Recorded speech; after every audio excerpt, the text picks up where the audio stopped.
This is going to be my first video update coming to you from Athens, Greece on this Monday morning. Let's talk about some news. So yesterday I reported on the Snowden Russian citizenship story, that Snowden had received his Russian citizenship, and that means that under no circumstances can he be extradited back to the United States. And yesterday, Elon Musk also put up a Twitter poll. He said he had been promising this Twitter poll for a while now, and he asked the question of whether Snowden and Assange should be pardoned. And as of this morning, Athens time, that poll has 3.3, a little over 3.3 million votes, and 80% of the votes are saying that Assange and Snowden should be pardoned. Now, Snowden, he's safe. He is already safe. He's got the citizenship from the Russian Federation. Assange, well, that's a different story. But if you go by the poll that Musk put up, overwhelming support for an Assange pardon. Which way should I go? Should I go that way or should I go down this way? I don't even know where that's going to take me, to be honest. Let's see. So that's just a quick update there. Musk also gave a Twitter Spaces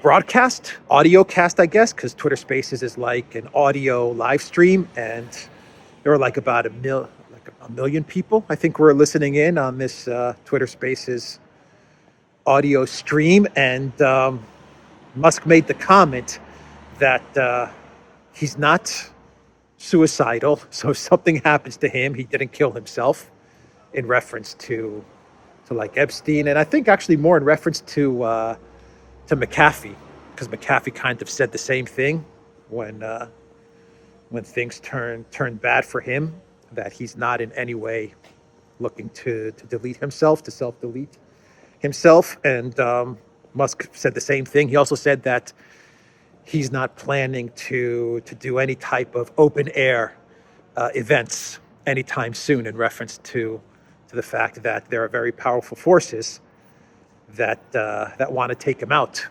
given the Twitter files and everything that he's exposed, everything that he continues to expose. It's like I said in my previous videos with regards to Musk and Twitter, he has a whole ton of information on all of these guys and gals, on all of them. He has so much info as to all the corruption and all the scandals and all the stuff that they have been up to, that they continue to do. He's got it all. He has got it all, and he's releasing it, drip by drip, and he was referencing in his Twitter Spaces that, look, I'm releasing some stuff that embarrasses and compromises a lot of powerful people and powerful forces. So if something happens to me, I want everybody to know that, I didn't self-delete. That was what he said during his Twitter Spaces event. So that's the update with Musk. In a video I did a couple of days ago, I noted how, switching gears now, going to Russia, Ukraine. I noted how this was during the Macron visit to the U.S. I said that most likely there are the forces in the U.S.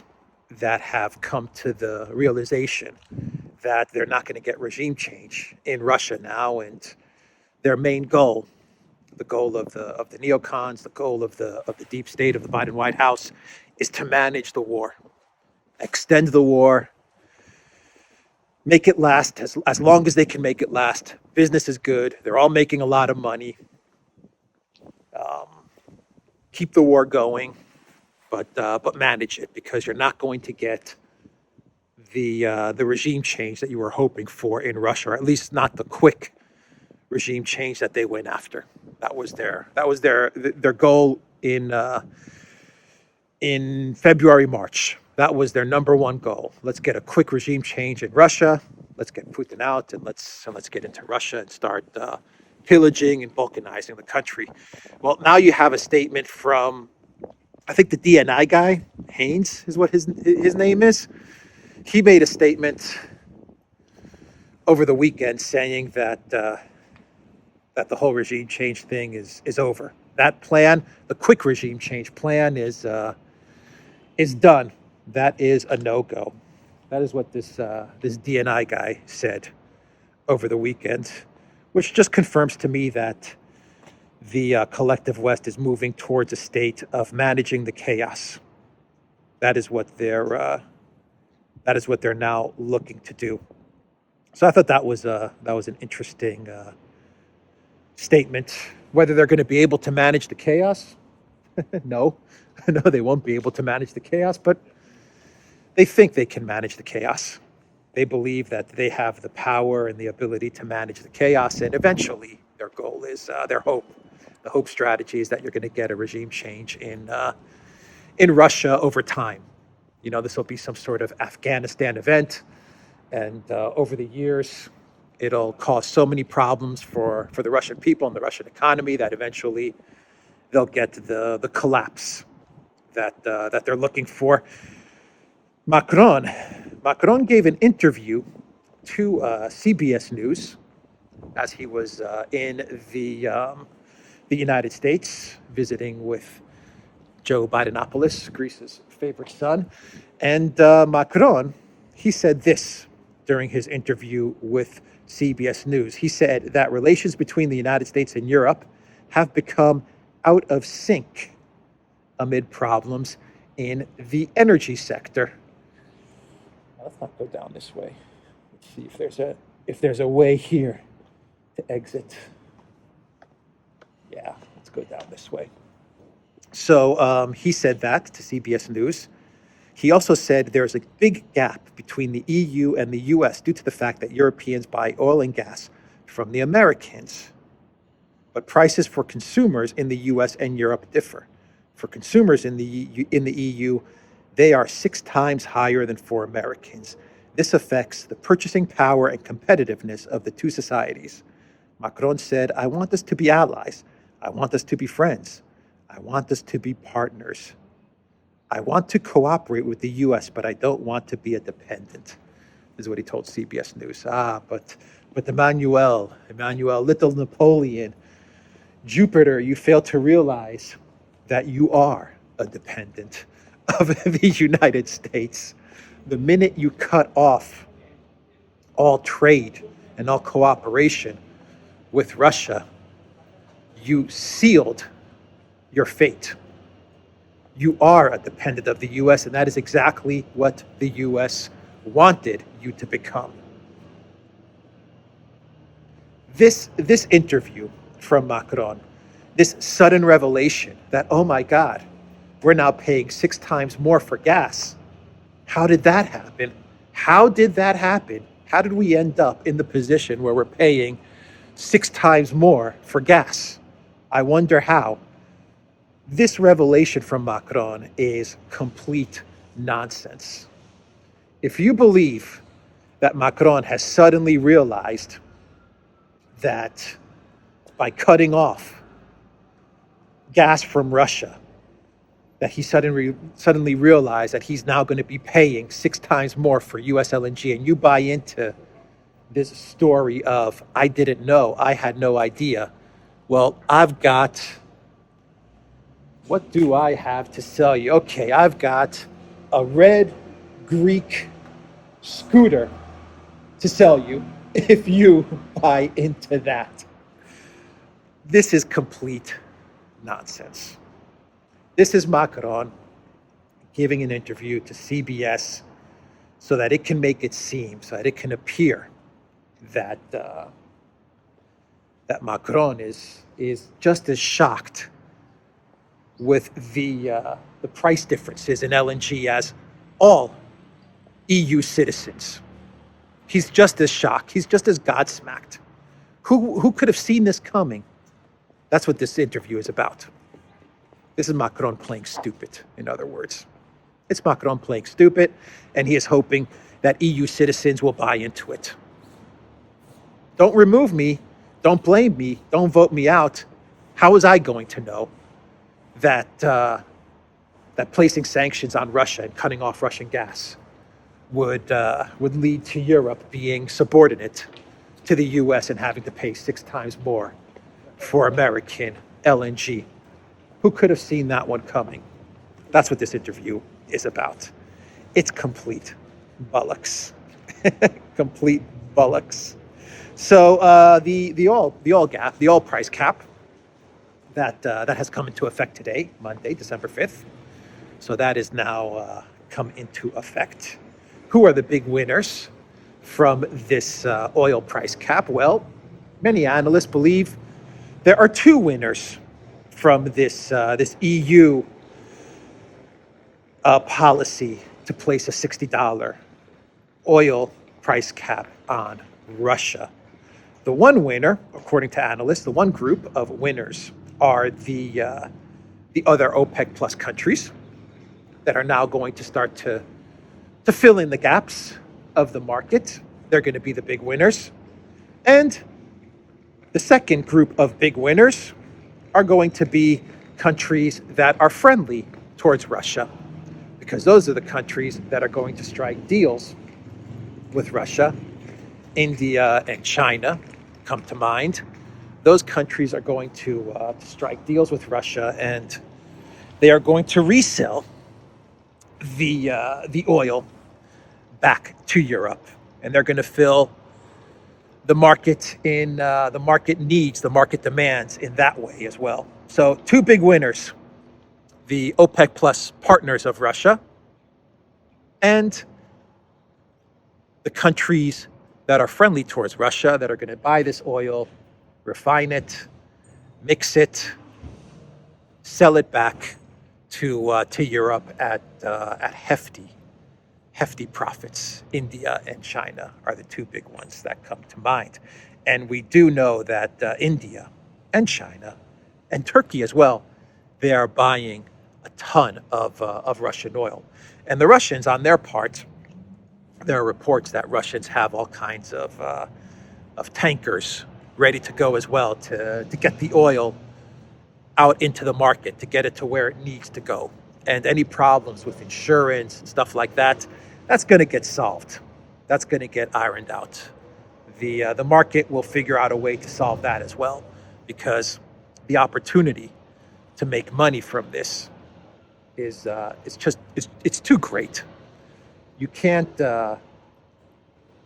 prevent a commodity like oil from getting out into the market, and you can't prevent all types of other actors and businesses and secondary markets and secondary actors, all these people from seeing the opportunity that the EU has just presented them, and you can't stop them from making a profit, from making business, from doing business, now that they have this opportunity. So the EU really, really messed up here. Boy, did they mess up.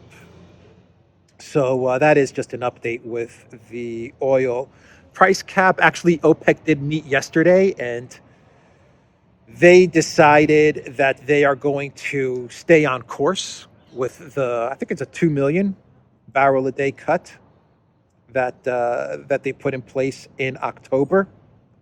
They're going to stick to that. They're not going to increase. They're not going to further decrease the output. So they're just going to stay on course, and they're going to reevaluate the situation as the market dictates. But OPEC reports are that OPEC Plus was absolutely pissed off at this oil price cap, this little stunt that the EU and the G7 countries put together, and they are not going to let the G7 and the EU dictate the price of oil. Those are the reports that we're getting. But at the end of the day, they said, look, no need to make decisions based on emotions and stuff like that. Let's stay the course. The EU, the G7, they're trying to F with us. Let's stay on course. Let's keep the 2 million barrel a day reduction. Let's keep it in place and let's reevaluate the situation. So that was a decision from OPEC Plus yesterday, and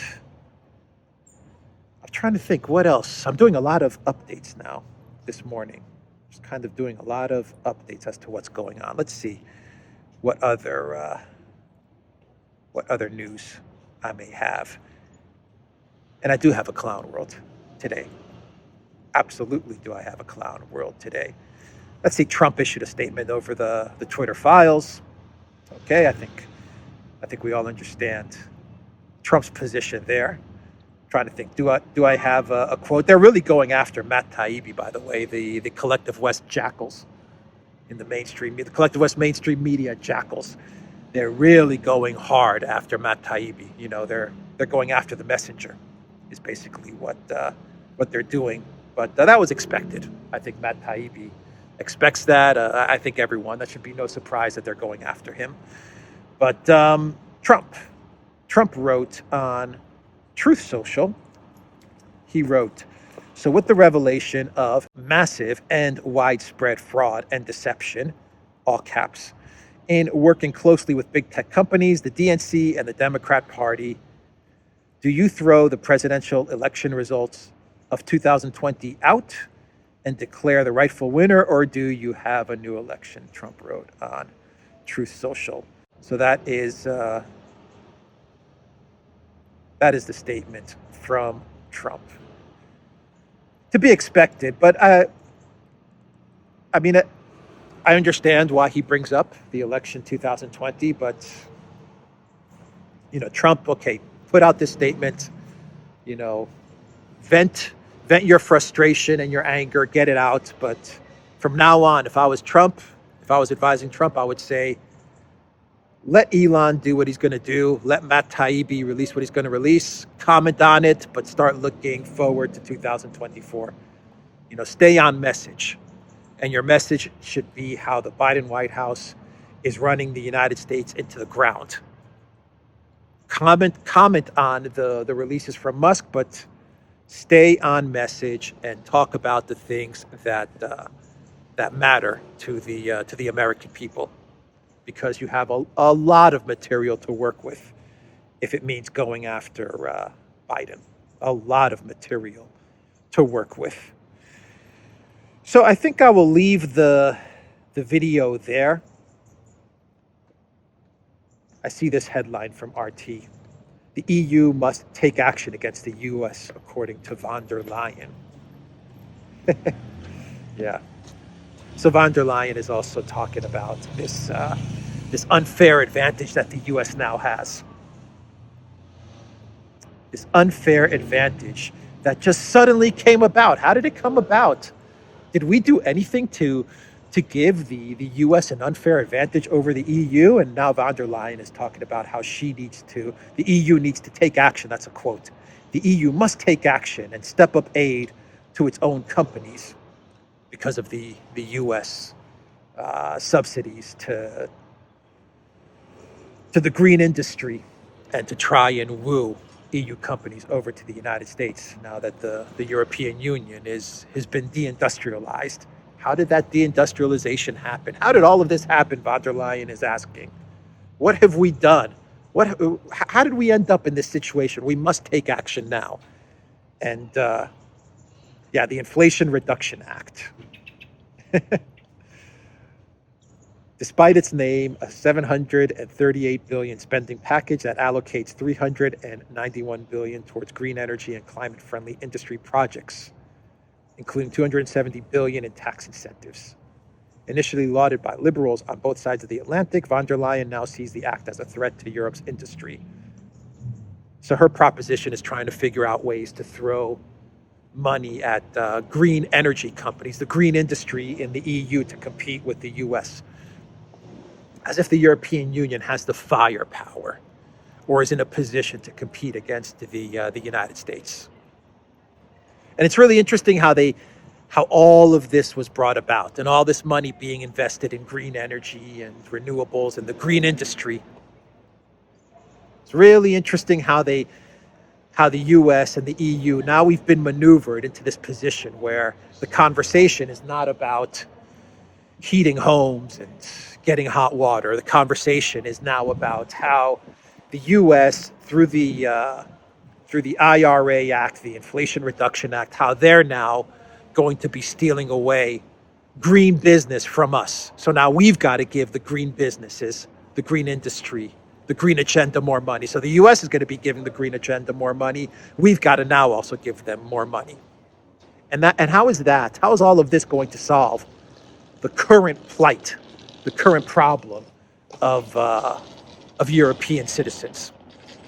How is this going to reduce inflation? How is this going to heat homes?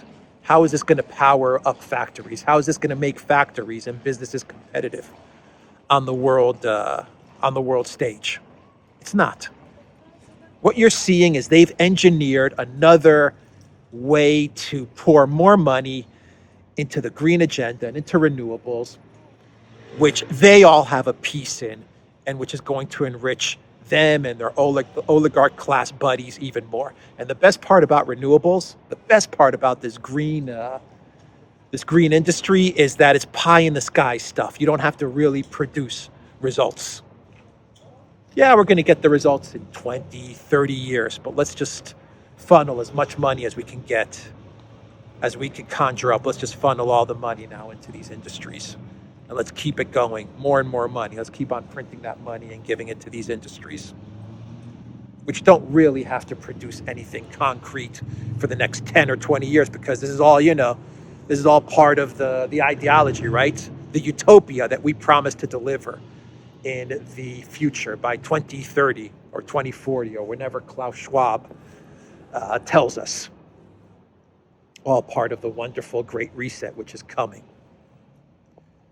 What a racket this all is. What a complete freaking racket. And now Ursula, like Macron, just like Macron, she's shocked. How did we end up here? How did we get in this position? We've now got to make Europe competitive, right? We can't let the US steal our business. We've got to make EU companies competitive. So let's give more money. Let's figure out a way to give more money to these renewable companies, to these green industries. You wanna make Europe competitive again, Ursula? Macron, you want to make Europe competitive with the United States? Roll back the sanctions. Roll back the sanctions. Call Putin. Macron should get on a plane, travel to Moscow, sit down with Putin, and say, Mr. Putin, Mr. Russian President, please forgive us. Please forgive us. Please get Nord Stream 2 back up and running. And please have mercy on us. That's what he should do.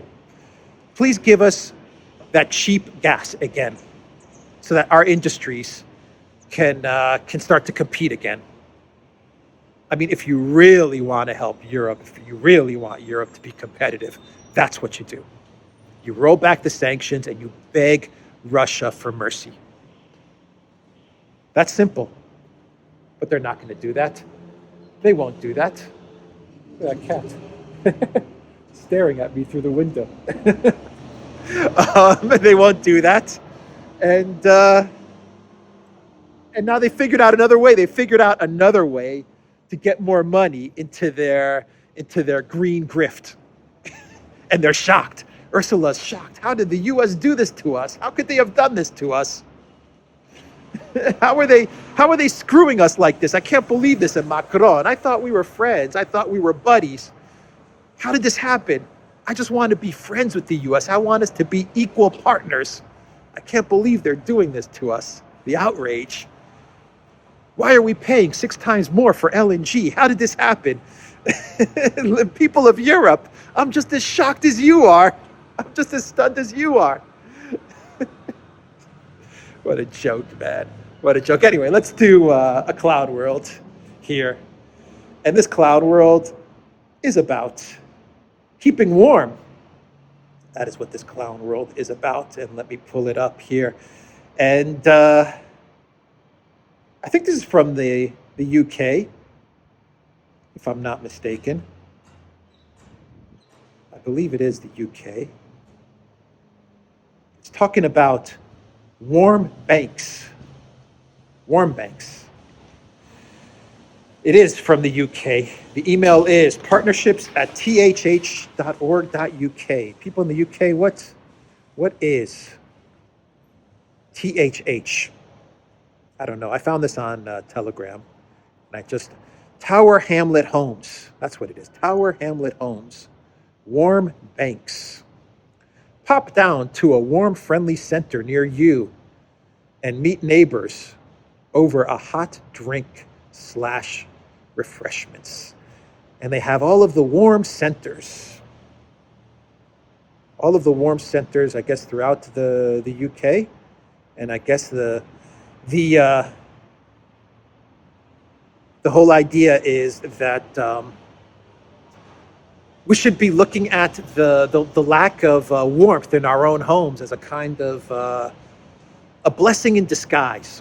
It's a blessing in disguise because it now provides us a way to travel to one of these warm banks on various days of the week and to meet our neighbors. Because if we had heat in our homes, we would not have had this opportunity to go to a warm bank and to meet with our neighbors over a hot drink and refreshments. So we shouldn't be looking at the lack of warmth, the lack of gas in our flats as some sort of crisis. We should be looking at it as a blessing because now we can meet our fellow community neighbors. that is what they're trying to sell us, isn't it? Very good marketing there. Very good marketing. Anyway, that's the video, guys. I'll leave it there. I'm not sure when this came out, this pamphlet, this leaflet. I haven't had time to really dig into it and research it, but it looks legit. And this is a clown world, so we're having a little bit of fun with our clown worlds, as we always do. Tragic. It's tragic stuff, but that's the purpose of clown world. Anyway, that's the video, guys. theduran.locals.com. Go to the Duran shop. 10% off. Use the code. Good day. We are also on Rockfin. Take care.